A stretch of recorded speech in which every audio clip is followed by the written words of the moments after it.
BMC News, informação que gera valor. Muito bem, estamos de volta aqui na programação BMC News ao vivo, 12:03 e já vamos chamar na nossa tela, na nossa programação, professor Marcos Vinícius de Freitas, professor de Relações Internacionais, já está aqui conosco. Professor, seja muito bem-vindo mais uma vez, prazer falar contigo novamente.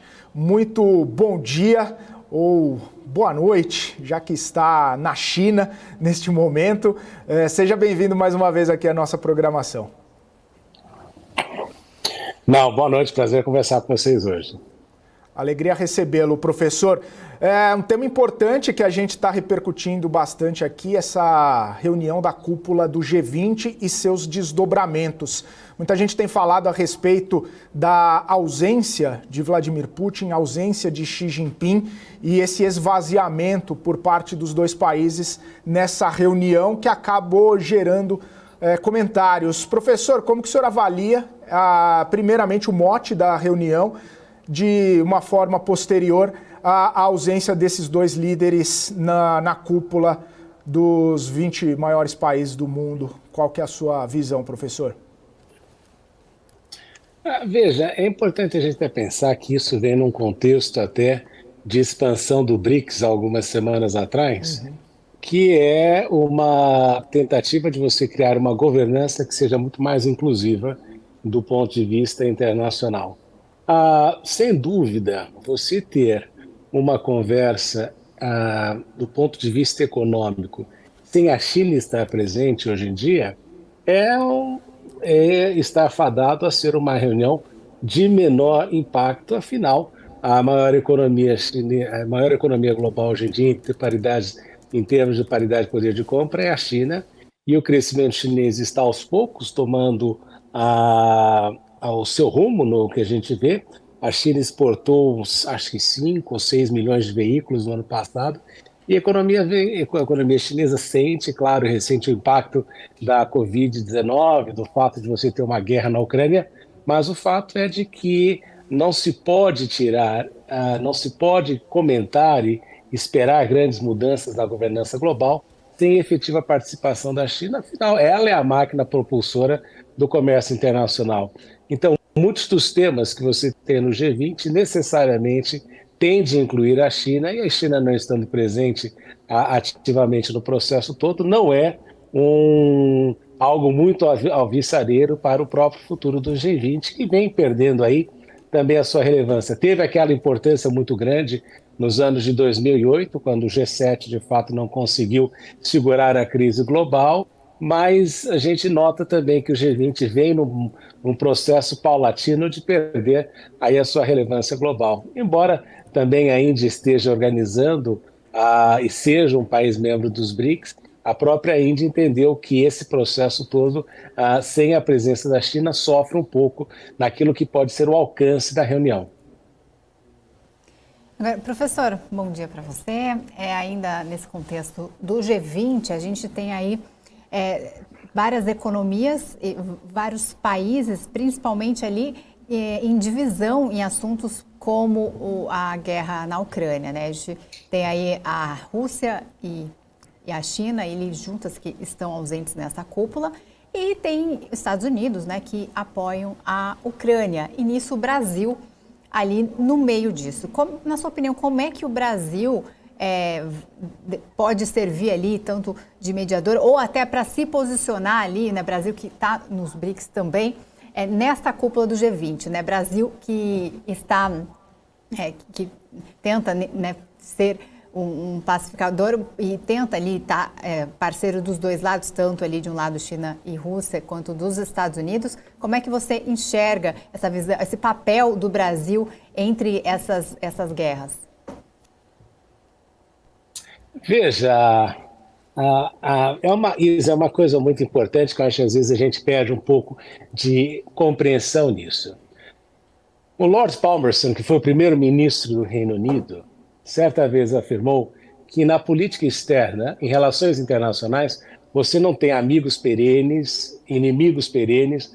A única coisa que é perene são os interesses que você tem como país. E a determinação desses interesses passa por um conhecimento da sua política externa e também passa por uma questão do seu planejamento de longo prazo e onde você acredita que vai ter maiores ganhos e benefícios no longo prazo. Quando nós olhamos para o cenário internacional global atualmente, nós vemos uma Europa que está quebrada. Então, mesmo a própria negociação do Mercosul, que se arrastou há mais de 20 anos, provavelmente nunca vai ser terminada. Inclusive, o impacto disso na economia brasileira não é tão grande quanto poderia ser se nós nos movimentássemos em outras direções. E mesmo a relação comercial com os Estados Unidos, a gente vê que o Brasil nunca é prioridade da pauta política norte-americana. Virou assunto recentemente na questão migratória, quando DeSantis reclamou da questão do fluxo migratório brasileiro para os Estados Unidos. Então, o que nós temos com a Europa e Estados Unidos, neste sentido do comércio internacional, é muito marginal. Agora, na questão da guerra, o Brasil não precisa aí, de alguma forma, entender que tem de estar necessariamente de um lado ou de outro. Ele precisa entender quais são os seus interesses no longo prazo para tomar o seu posicionamento. Até porque, recorde-se, a China não adotou uma postura 100% a favor da guerra na Ucrânia e já se manifestou várias vezes em vários documentos, dizendo que a ação da Rússia é ilegal na questão do direito internacional. Mas também reconheceu que o processo de expansão da OTAN, de alguma forma, era uma intervenção nos interesses domésticos da própria Rússia.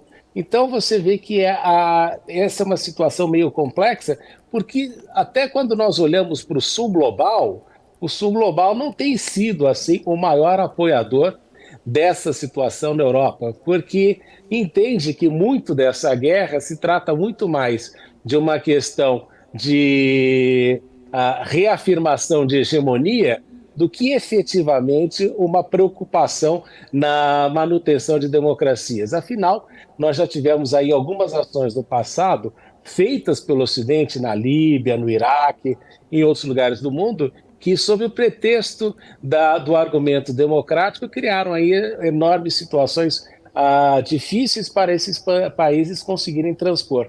Então, a postura do Brasil tem que ser sábia nesse momento, tem que entender aí qual é o seu interesse e de onde virão efetivamente os maiores ganhos neste processo. Não é aí, a turma vem na questão de, muitas vezes, de valores e de defesa de valores, disso e daquilo, esquecendo-se que a hipocrisia da sociedade ocidental em algumas coisas é muito mais elevada do que isso que nós estamos discutindo hoje em dia.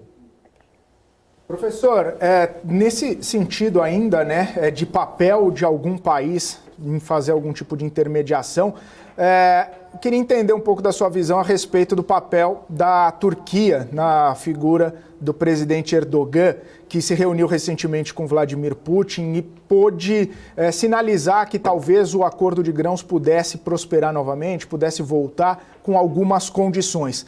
Erdogan estando no meio dessas grandes economias, nessa reunião do G20, pode fazer algum tipo de intermediação ou isso acaba ficando difícil por conta da irredutibilidade de Vladimir Putin em fazer alguns tipos de concessões? O único país nessa história... O Erdogan tem, de fato, o presidente Erdogan tem, de fato, o controle ali do Bósforo, que é, do ponto de vista estratégico, importante nesse processo de guerra, caso ela fosse ampliar para outros lugares. Mas o que a gente precisa entender também, ali no caso, é de que a capacidade do Erdogan, numa situação econômica e política complicada dentro do seu país, embora tenha conseguido aí ser reeleito, não com a maioria absoluta que ele imaginava, mas o poder e alcance dele neste processo de negociação e de convencimento do presidente Putin é muito pequeno. O que nós precisamos levar em consideração é o que vai ser definido como vitória, tanto por um lado como pelo outro. E nesse sentido, o único país que tem aí a capacidade de influenciar numa tomada de decisão por parte da Rússia é, sem dúvida, a China, que tem aí um poder econômico, tem um relacionamento econômico e, de fato, não está em guerra contra a Rússia, porque todos os outros que poderiam exercer aí um papel intermediário, de fato estão de um lado ou outro do espectro, sem grandes poderes de intervenção. Então, a própria Turquia, você vê, é membro da OTAN e tem aproveitado isso para criar impedimentos para a evolução da candidatura da Suécia com relação à entrada na OTAN. Então, e a Turquia, não podemos esquecer, no passado recente, também teve ali os seus problemas migratórios com a União Europeia e o fato também de a União Europeia ser contrária à adesão da Turquia ao quadro de países membros da União Europeia. Então, o que a gente nota é que nesse cenário de guerra entre os dois países, existem duas opções no longo prazo. Um é o cansaço econômico dos dois lados e efetivamente entender que chegou ao fim, ao limite da sua capacidade de guerra. E, por outro lado, a pressão internacional, que já não consegue ser tanta, afinal, a guerra deixou de fazer parte do noticiário, das primeiras páginas do noticiário. Então, a pressão internacional vai terminando. E, obviamente, que nós não podemos esquecer que o grande cacifador da Ucrânia e da ação ucraniana tem sido os Estados Unidos, que entra logo num período eleitoral e que, com certeza, com a mudança na presidência da República, vai adotar uma postura completamente diferente ao posicionamento da guerra. Então, a questão aí que me parece é de que o único país efetivamente com peso para fazer com que a negociação chegue a um acordo de paz, um armistício, é sem dúvida a China. Mas você vai precisar efetivamente determinar qual é a narrativa com relação àquilo que se entende por vitória. E, obviamente, para o presidente Zelensky afirmar que seria a saída total dos russos do território ucraniano e a devolução da Crimeia, não parece que vai ser a estratégia mais apropriada para se alcançar aí efetivamente um acordo de paz.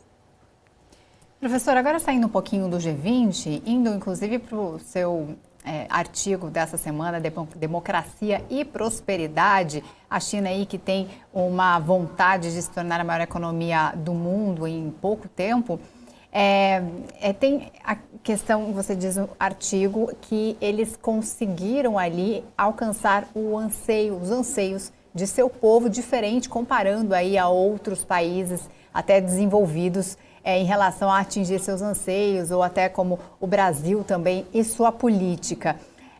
Porém, a gente sabe que tem vários dados aí contraditórios na China, tem uma população de jovens ali, perto de 22% desempregada.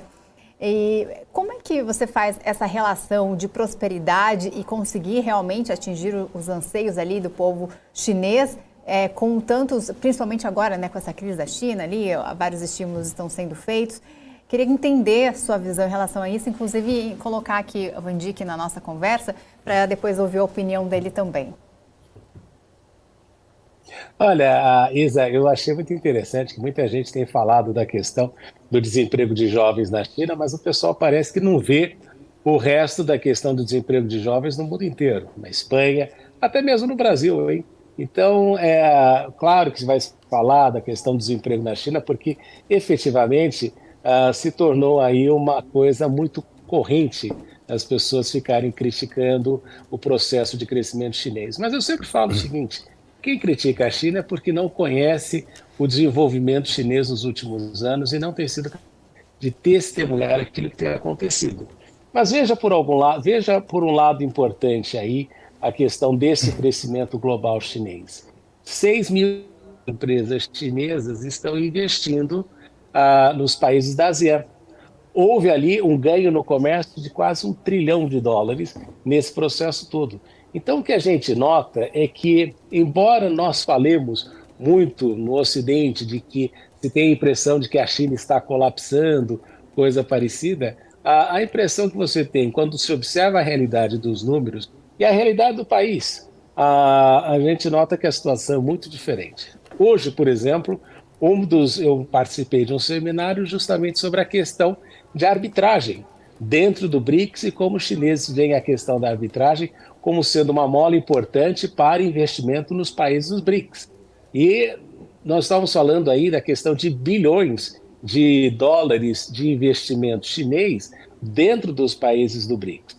Nós observamos também, outro dia, uma reunião que eu tive aqui também, um pessoal de Dubai dizendo que iria investir na China mais ou menos 10 bilhões de dólares na questão de construção de imóveis. Então, a impressão que eu tenho toda vez que eu observo alguns comentaristas falando a respeito de dados sempre negativos com relação à China é que falta conhecer um pouco do país e entender a potencialidade que ele tem apresentado nos últimos anos.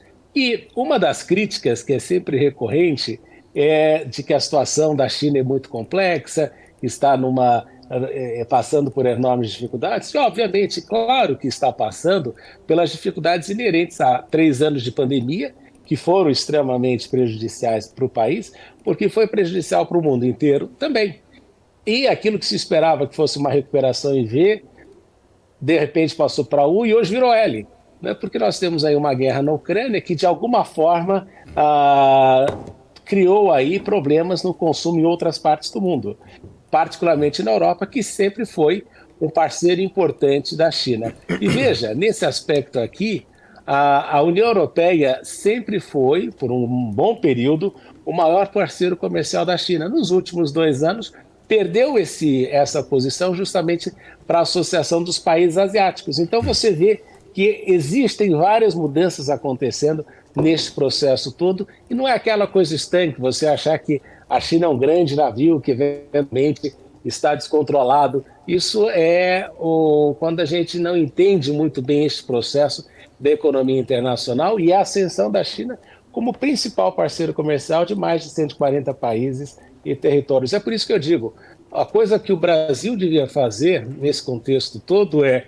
reavaliar o Mercosul, transformá-lo numa área de livre comércio e sim buscar um acordo de livre comércio com a China para que a gente pudesse exportar mais produtos brasileiros para o território chinês. Vandique. Bom, Isa, eu tenho grandes preocupações, sim, com a questão da China. A China, a gente não pode dizer que a China é uma democracia em hipótese alguma. É um país autoritário, tem um líder, um partido único, existem poucas pessoas que têm acesso ao Xi Jinping e não existe nenhum tipo de possibilidade de desafio político. Portanto, não é uma democracia. Agora, a prosperidade chinesa exige um ponto e vírgula, né? A China é um país que tem 1,4 bilhão de pessoas, só que tem 350 milhões de pessoas que vivem muito bem, obrigado. Agora tem 1 bilhão e ponto 1 que vive dentro da estrutura, né, territorial chinesa, além das zonas especiais, que vivem em condições esquálidas, né? É um país muito pobre. Então a gente tem, através dessa situação, uma grande dúvida, né, do que vai acontecer com a China nos próximos 5 a 10 anos, porque a situação atual ela é insustentável. Nós tivemos grandes liberdades econômicas, né, dentro das zonas especiais ao longo do sul do Mar da China, deu muito certo. Certo? O dinheiro foi canalizado principalmente para projetos em real estate, construção civil, estruturas físicas que foram construídas na China, porém de maneira dirigista, né? Quando você constrói a primeira ponte ou a primeira ferrovia, você tem um grande ganho de produtividade. Agora, a situação hoje é que pouca coisa que está sendo construída ou foi construído tem ganhos marginais de produtividade. Por quê? Porque o governo determina onde vai ser investido o dinheiro. São entre 70 e 100 milhões de moradias na China que não tem quem vai habitá-las, né? Num país de 1,4 bi de pessoas. Então, o dinheiro foi utilizado em atividades que cresceram o PIB de curto prazo e médio prazo muito rapidamente, só que esse modelo se esgarçou. E uma das questões mais fundamentais na China é o seguinte: na ausência de concorrência política, né, que é a liberdade política, a gente começa a ter esse binômio da liberdade econômica e da liberdade política, que elas andam juntos, sendo desafiados. Você não pode ter liberdade econômica ao ponto de se tornar bilionários e crescer com grandes empresas num ambiente onde você não tem nenhum tipo de representatividade no parlamento. Não existe um parlamento na China, existe um partido. Quer dizer, ninguém na China, né, a gente tem o caso do Jack Ma, que é emblemático, mas existem vários outros. Essas decisões com as empresas de tecnologia na China, a iliquidez dos mercados de capitais da China, isso tudo demonstra que essa liberdade econômica é liberdade econômica de acordo com o dirigismo do governo, mas não é liberdade econômica para que você possa investir em atividades que são as mais eficientes quando você tem um mercado que coordena isso. Então é por isso que a China está numa situação muito complicada. Essa situação pode esgarçar, e eu acredito que chegou o esgarçamento total do modelo econômico chinês, vai ter que haver um repensar desse modelo. A gente continua fazendo o jeito que está, a gente vai ter dificuldade de atrair capital. Quem é que vai colocar dinheiro na China para determinadas áreas que são as áreas que são selecionadas pelo governo chinês para que haja investimento? Quer dizer, é muito complicado esse modelo. O modelo deu muito certo por um bom tempo, isso é inegável. A China fez um trabalho exímio de tirar milhões de pessoas da pobreza, mas o modelo, como todo modelo, chega ao fim. E a China precisa, né, entender que sem liberdade política, sem um processo de distensão à la perestroika e glasnost, né, a gente não vai ter uma China próspera para essa quantidade de pessoas, e uma vez que o mundo continua sendo o epicentro do mundo, principalmente do mundo econômico hoje, do mundo financeiro, não é a China. A China depende profundamente, aliás, totalmente do consumo externo. A China, na identidade macroeconômica, onde nós temos o C de consumo, não tem. O chinês não consome. E a China tem um problema que a gente chama de economia de balance sheet recession, que é possível que aconteça esse ano ou na sequência. O que significa? Tanto empresas, principalmente do setor de construção civil, em especial o setor de real estate, o setor imobiliário, tá? Elas estão endividadas até a tampa, a gente tem problemas sérios, então essa questão cria um problema de as pessoas desinflarem o seu balanço através da redução de gastos e consumo. Tá certo, eu quero agradecer então a participação tanto para o Van Dijk quanto para o professor Marcos Vinícius de Freitas. A gente tem posso fazer um comentário 40 rápido? segundos, claro, um minutinho aí para sua réplica. Não, só duas coisas importantes para levar em consideração. Em primeiro lugar, durante o governo Xi Jinping, a China dobrou o PIB. Né? Isso é uma coisa muito importante que as pessoas às vezes não levam em consideração. Em segundo lugar, o país mais endividado do mundo se chama Estados Unidos da América. E ninguém está apostando contra a situação do desenvolvimento econômico dos Estados Unidos em razão do endividamento. Em terceiro lugar, é só dar uma olhada no nível de consumo doméstico na China para se ter uma ideia daquilo que se gasta num país. Então, a ideia de que não existe consumo na China é realmente não estar analisando efetivamente o que acontece dentro do mercado chinês. Um dos países que gasta 6% a 8% do seu PIB com presentes não é um país que tem um nível baixo de consumo. E, obviamente, a gente tem que levar em consideração que, com uma população de 1,4 bilhão de pessoas, o país vai ter seus problemas de desenvolvimento. Os chineses dizem que a China é um país em desenvolvimento e sempre será, porque ela tem 1,4 bilhão de pessoas, tem um território vastíssimo e uma parte do território tem os seus problemas. É montanha, é deserto e são áreas difíceis de desenvolver. Então, a gente não pode querer pegar e dizer que não, eu preciso ter liberdade econômica e democracia. Isso é alguma coisa que se criou. O modelo chinês, de alguma forma, está dizendo que, no caso asiático, não estou dizendo que isso aqui é global e aplicável em outras partes do mundo, mas estou dizendo que o modelo funcionou aqui, tem funcionado, e a expectativa é de que as pessoas continuem investindo aqui. Eu não vejo ninguém dizendo, não, vou tirar meu dinheiro da China por causa disso. Vai tirar sim, porque vai continuar a questão de guerra fiscal e uma guerra de narrativas. Mas o processo do crescimento chinês, nos próximos anos, eu não diria não, porque o objetivo do partido é, inclusive, chegar a uma renda per capita de 20 a 25 mil dólares. E isto, sim, é disruptivo e extremamente importante para o Brasil como um parceiro de sinergia da China.